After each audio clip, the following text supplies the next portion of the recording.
they're playing a zone. This is zone defense. Does anyone know what I mean by zone defense? Right? So they're dropping, and then they're controlling a whole line.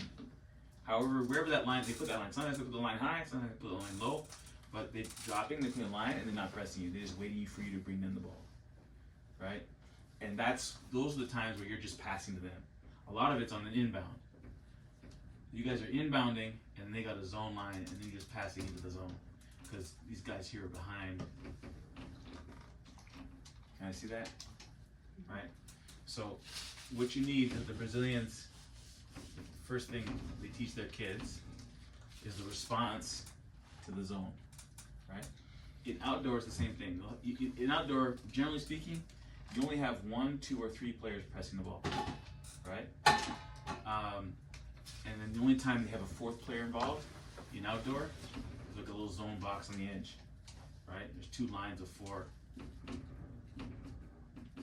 in outdoor. Right? So this is the equivalent. Equivalent in outdoor, this is a zone block. Right? Whenever you got 3 high, chances are you're not going to press with 3 high, because if you lose the ball, maybe 3, 4 people on the 1 going the other way, right? So if they have 3 high, they're not pressing, they're in a zone, right? The other way they can do 3 high is a diamond. You guys didn't see a lot of that today, but they can press a diamond. Occasionally when you were in the corner, they had a diamond, right?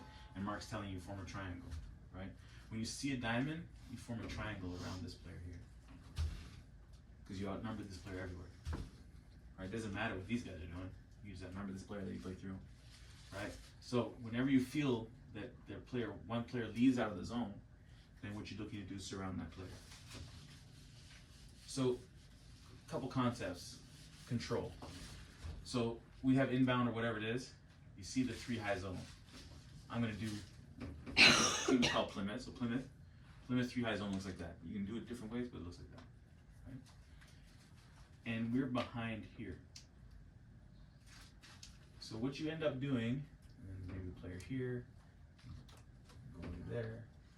What you end up doing is putting their zone inside our formation. What's getting ready to happen here? Shot. For who?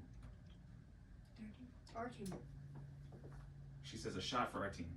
We're about to get this ball inbounded and shoot. Anyone else? No, their team. What's going to happen here? They're going to intercept. They're going to intercept. So you guys are watching the ball, and you need to be counting the players on the ball. Right?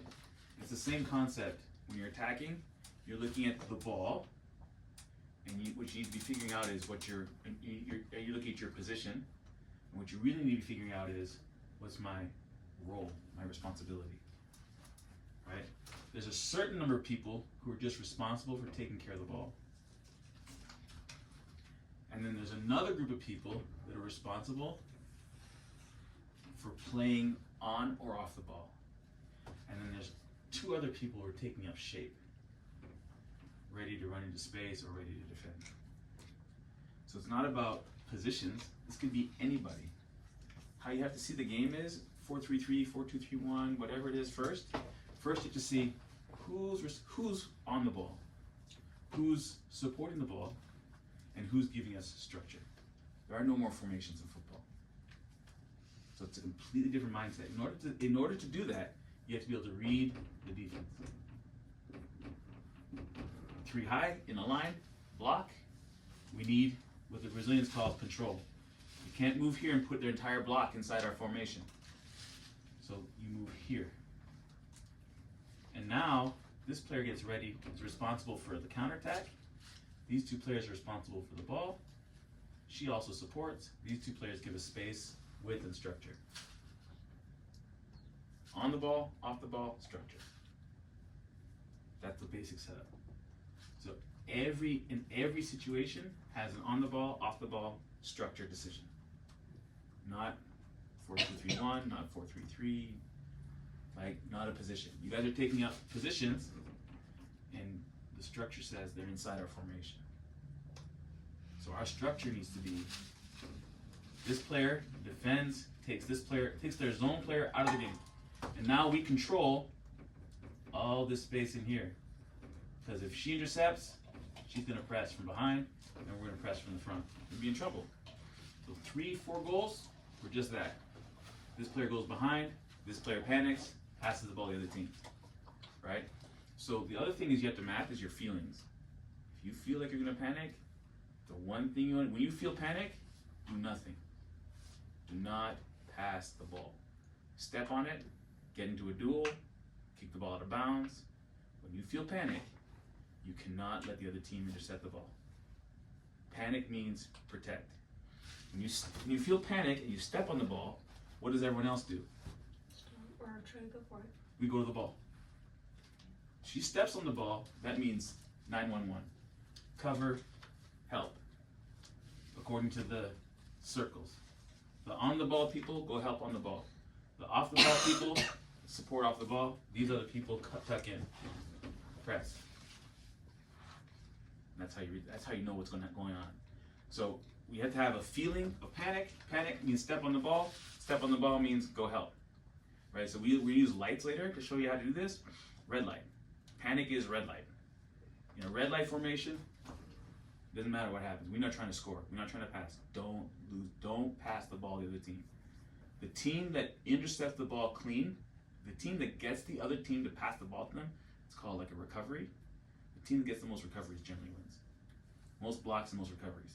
So that's defense, right? The team that makes the most tackles, the team that gets in the most duels, defensively or offensively, generally loses because they're forcing the game, right?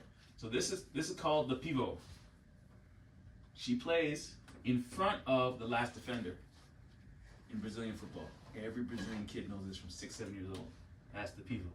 She plays facing us. She's the post. So make sure Addie can see that because that's Addie's position. Ellie post. That's the right now. Position. When this player gets the ball, does she turn and go to goal on the dribble? No, she passes back. She's patient. It would be odd to call something the post. I just call it. What would I call it? If she's supposed to turn and dribble, what do I call her? Shooter. The turn and dribble, whatever it is, right? Whatever it is, it's not the post, right? She's a post. Her job is, even though she's the forward, her job is defensive. It's to secure the inbound, make sure there's no counterattack. This game is about, both games, futsal and the outdoor game, about counterattacking. The counterattack in futsal is worth 1.25 of a goal going forward. If you force the ball going this way, you're actually causing 1.25 goals the other way. Right? In outdoor soccer, it's about 1.1. So outdoor soccer, it's invisible. But so describe those numbers. What do you mean 1.25? What do you mean? So anytime I do a great play, every time I do a great play, I force the dribble, I beat a player, I get into a duel, tuck it through her legs, push my way through, beat the next player, do a desperation pass with the tip of my toe, and then we score. And everyone goes crazy. Yay! But they had 3 chances. And on my way to goal, they had 3 chances to intercept the ball. You guys see those force plays, right? You all understand? Every time you force the ball, your likelihood of scoring is 3/4 of the likelihood of causing a goal the other way. Now, those goals are like, you're grateful for those goals, but you can't celebrate them. Because what you're doing over the course of 30 games, you're causing 40 goals. Even if you score 30 goals like that, you're causing 40 goals the other way. And we're going to lose. Right? Now, outdoor is not so bad. Outdoor is about 1.1, 1.15. Right? And what ends up happening, though, is that it goes like this. Force this way. Right? Goal value. Force back this way. 1.25. Force back this way. 1.5. Force back this way. Double the value. And that ball pings around, right? Whoever gets it last wins the game. Now, you have to understand that. So when the ball's loose, you have to win it. We have to send players to the ball. You can't take a position. The ball's loose, that's when you score goals. The ball's peeing back between both teams, right? Ideally, you wouldn't force it in the first place. If you do force it and they get the ball back, you got to counter force it. It's called a counter press. They press, you counter press. And normally speaking, your counter press, how long do you have to counter press outdoor? Do you know? At least 4 seconds. 4 seconds, maybe 5. That's it. If you've blown your counter press, your counter press window is 4 seconds. If you've blown the counter press, then this is 1.15 going the other way. There has to be a counter press, right? And that's when your defenders have to understand that they need to attack. They need to attack the ball, and the team needs to attack the ball with numbers, right? So if you attack the ball with 4 players, it's called it's called a Gegenpress from German, an all-out press. So the Germans send 4 players. When the ball's loose, the Germans send 4 players to the ball, which means you're not getting through them, right? The first player is just going through when you're trying to get a foul. The next 2 or 3 players are sliding in and will get the foul or hurt them. And the 4th player is to intercept the ball. The counter press is so important. So that's sort of the basic principles. So control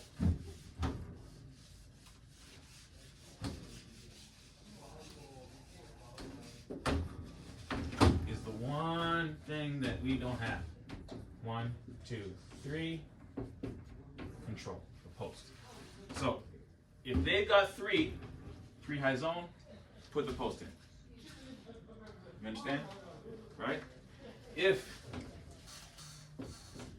they got a 1 high zone, see the 1 high zone is different. The post follows the zone, and now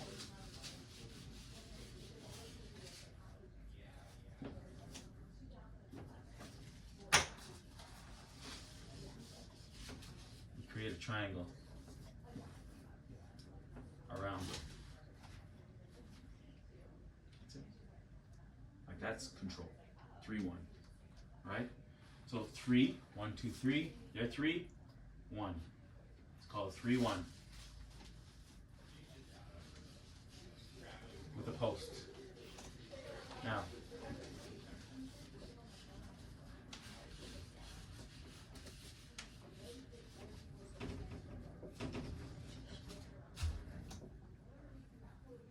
the pattern, the 3-1 patterns.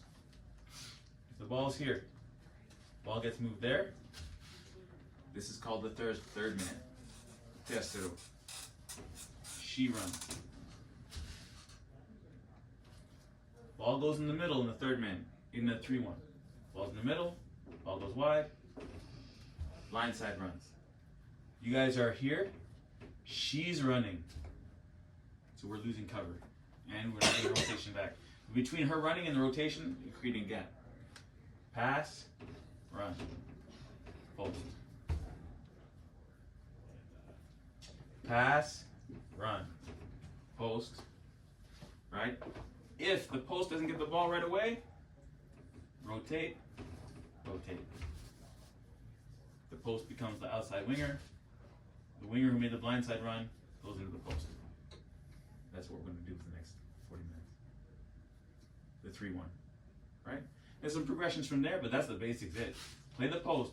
If you play the post right away, pass, blindside run, pass, blindside run, play the post right away, these 2 players loop in, support the post. That's that. Yeah? Okay, grab some water. We're going to head out. We'll do a 3-1.